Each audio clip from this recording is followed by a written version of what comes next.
every piece of my flesh and every drop of my blood will tell you that I am a Christian.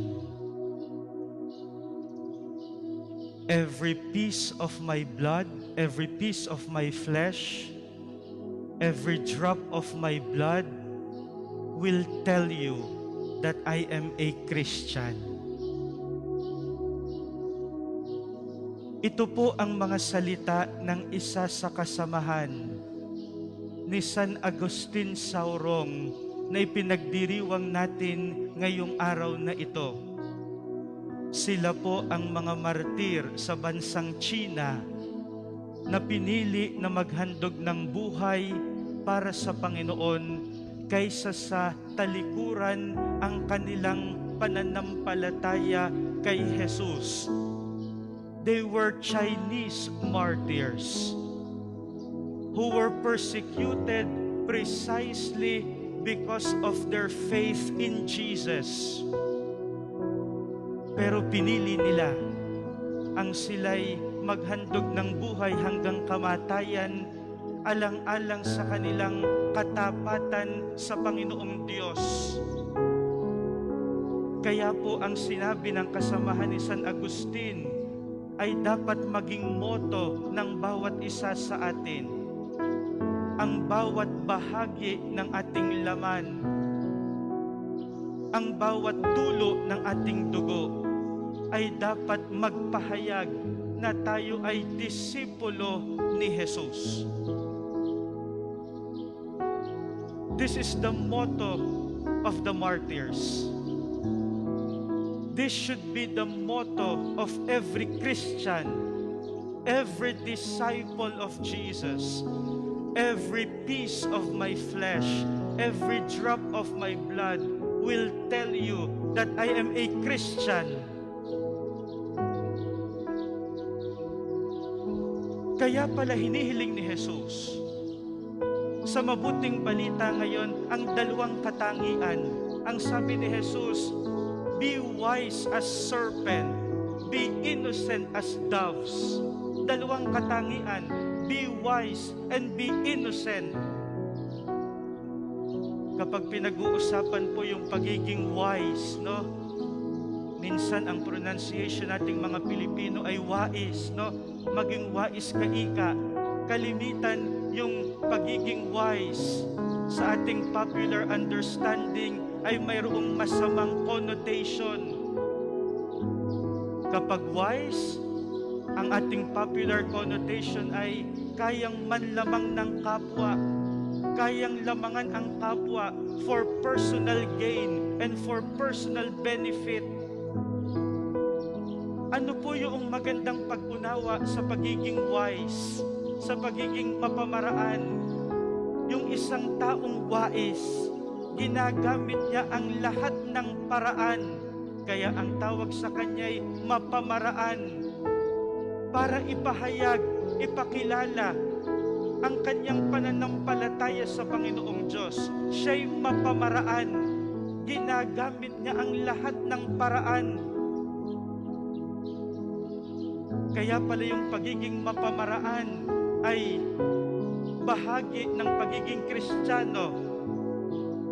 At sapagkat ginagamit natin lahat ng paraan, katulad ng binanggit ng mga martir, ang buong pagkatao natin, una't higit sa lahat, ay para sa Diyos. That will be a prerequisite. In order to be wise, the whole of our being, like the martyrs, is for God. That is why we are using all our strength, all our intelligence, all our ways, all that we know for God. Tayo ay mapamaraan. Ginagamit natin lahat ng paraan. Alam po ninyo kung may isang maganda po na nangyari ngayong panahon ng pandemya, nakita po natin kung paano tayo gagamit ng maraming paraan para ang Diyos ay patuloy nating maipahayag kahit sa panahong ito ng pandemya. Tayo po ay nagkaroon ng limited access sa ating simbahan. Magpahanggang ngayon po, kapag hindi kayo fully vaccinated, hindi pa rin po nakakapasok sa ating mga simbahan ang mga senior citizen, ang mga may sakit. Pero ang maganda po sa panahong ito, dumami po yung tinatawag natin na online or virtual masses, kung saan pwede po kayong makiisa spiritually. Hindi lamang po ito, napakarami pong mga kabataan, no? Kahit po mga pari, mga madre, mga relihiyoso, mga relihiyosa, mga young people na ginagamit po yung modern means of communication para po magpahayag ng kanilang pagninilay araw-araw, mga daily reflections, ganoon din yung kanilang pagpapahayag ng kanilang pananampalataya sa Panginoong Diyos. During this time of pandemic, our internet becomes the ambo where the Word of God is proclaimed. Kaya ang salita ng Diyos, pati yung ating pagdarasal, nakakapasok sa mga tahanan, even in the privacy of our homes. That is being creative for God. We are using all means and ways for God. Wais, mapamaraan, pero hindi para sa sarili, kundi para sa Panginoong Diyos. Kaya po para sa mga magulang na naririto, maganda po na inyong suriin kung kayo rin ay nagiging mapamaraan para sa Diyos. Para halimbawa yung inyong mga anak, yung inyong mga apo, yung inyong pamilya ay inyong madala sa Diyos, upang sila rin ay inyong mahawahan ng inyong pananampalataya sa Panginoong Diyos. Hindi ko makakalimutan yung pagiging wais mismo ng akin pong sariling lola para ako po'y akitin na sumimba araw-araw nung ako po ay bata pa, no? Ako po ay lumaki sa aking lola. Ang lola ko naman ho ay palasimba, no? Araw-araw po ay sumisimba ang lola, no? Ang oras po ng misa noon sa amin ay 5:00 ng umaga, no? That was the earliest mass in my town. Ay sino hong bata ang gigising ng 5:00 para sumimba? Ang gusto ng bata ay matulog at maglaro, no?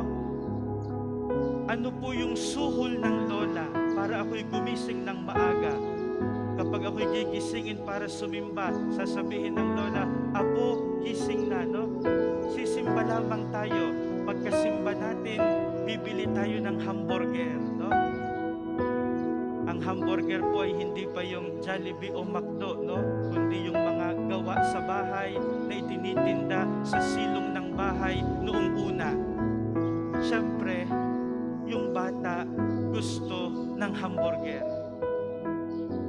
Sino ang mag-aakala na yung inuuto ng lola na gumising ng umaga ay magiging pari ngayon? She is wise for Jesus. And we will see the fruits of that.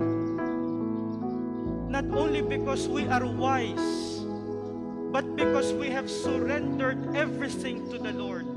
Ginagawa natin ang lahat para sa Diyos. Not only being wise,